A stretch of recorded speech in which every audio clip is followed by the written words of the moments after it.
Let's talk about the Mets City Connect uniforms.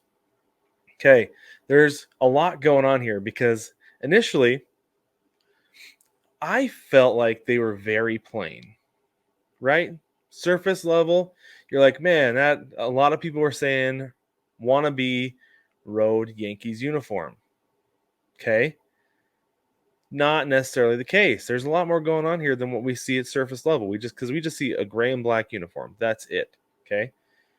So everything on this uniform, just like everything else, everything has significance. So first things first, the gray represents the concrete jungle that is New York. Okay, there's gray all over this thing. The gray hat, the gray jersey. There's gray underneath the visor, as Brig would say. Um, Across the chest, you've got NYC instead of Queens, instead of New York. You've got NYC representing all five boroughs across New York. I thought that was an interesting choice, not just representing Queens, where the Mets play, right? Instead, they want to represent all of New York. You can see on the swish on the right shoulder there, that's purple. There are several purple accents throughout. The squatchy on top of the hat is purple, and then I'll get to a little bit more purple later. But that represents the 7 subway line that stops at City Field, which I thought was an interesting little touch. There's a lot of stuff about the subway in here. So there's also a patch on the left sleeve. I couldn't find a good standalone picture of it, but that represents it's supposed to be like a subway token. The pinstripes on these things are actually made from circles and diamonds representing the subway lines in New York. I've never been to New York. I'm not familiar with the New York subway system and all that, all the intricacies that come with it. My understanding or familiarity with the New York subway system is very, no pun intended, surface level, basically based on what I've seen in the movies, right? So, 'cause like I said, never been. Um, but then you do get into Queens a little bit. You can't see it here, and I couldn't find a good picture of it. But the cuffs, you can see a little bit there. That the cuff has a little bit different texture on the sleeve. It actually has the trusses from the Queensboro Bridge, which I think is pretty cool. So, get talking a little bit about the Queensboro Bridge. Let's get a close up of the hat. Okay, there we have it. It's the classic New York Mets NY.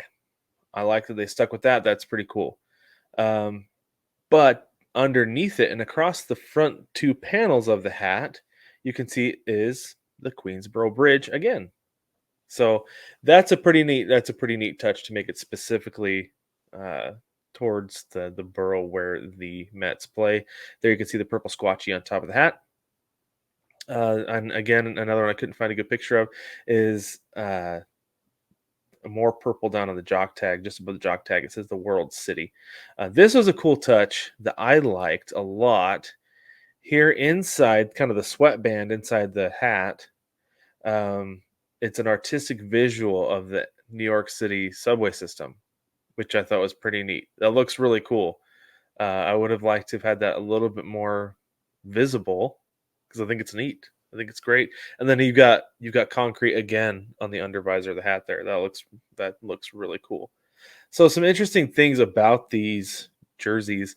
This whole uniform took 2 years to design. They had 30 variations, and then eventually, finally, Francisco Lindor and Brandon Nimmo were the ones who signed off on this final design.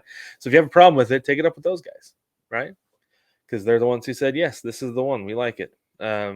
Specifically, the Mets will wear these uniforms every Saturday home game, and the first one will be this Saturday, April the 27th. And then every home game on Saturday through the rest of the season, they will be wearing their City Connect uniforms. That goes a little bit different from what other teams have done. Like I know the Mariners and I believe the Rockies and I think the Phillies all wear theirs on Friday nights. I know for a fact the Mariners do because I watch those games every other week, I guess. But anyway, so that's the Mets City Connect uniform. I have some thoughts about this. Uh, I like it. I think it looks cool. The black, basically what ends up being a black pinstripe against a gray jersey, looks cool. My only problem with that is that they're wearing white pants with them. Pinstripe tops, solid bottoms, do not look super sharp in my opinion. I love pinstripes, don't get me wrong. but I feel like they got it backwards. They needed to have matching pinstripe pants to go with these jerseys. Um, I'm fine with pinstripe pants and solid colored tops. Absolutely okay with that. I think that looks good. There are several teams, the Yankees. I know the Cubs do it in spring training, and I'm sure that the Phillies do it in spring training as well. You know, all the teams that wear pinstripes, they'll go solid top time and again during spring training. I think it looks great. I've worn a uniform like that, pinstripe bottoms, solid top. Loved it. Wasn't sure about it at first, but put it on. Loved every bit of it. But I don't think you can go in reverse. That's it's just a little awkward to me. I don't know. Anyway, that's just me. Let me know what you think about these City Connects, though. I know that City Connect uniforms are always met with mixed reviews. Um, you pretty much love them or you hate them. There's not a whole lot of in between. I feel like I'm a little bit in between on this. I think they're going to grow on me. I think they will probably look better on the field because they typically do, right? So every once in a while we get one where like, oh no, that doesn't look good on the field either. But for the most part, they're going to look a lot better on the field than they do in those studio photos.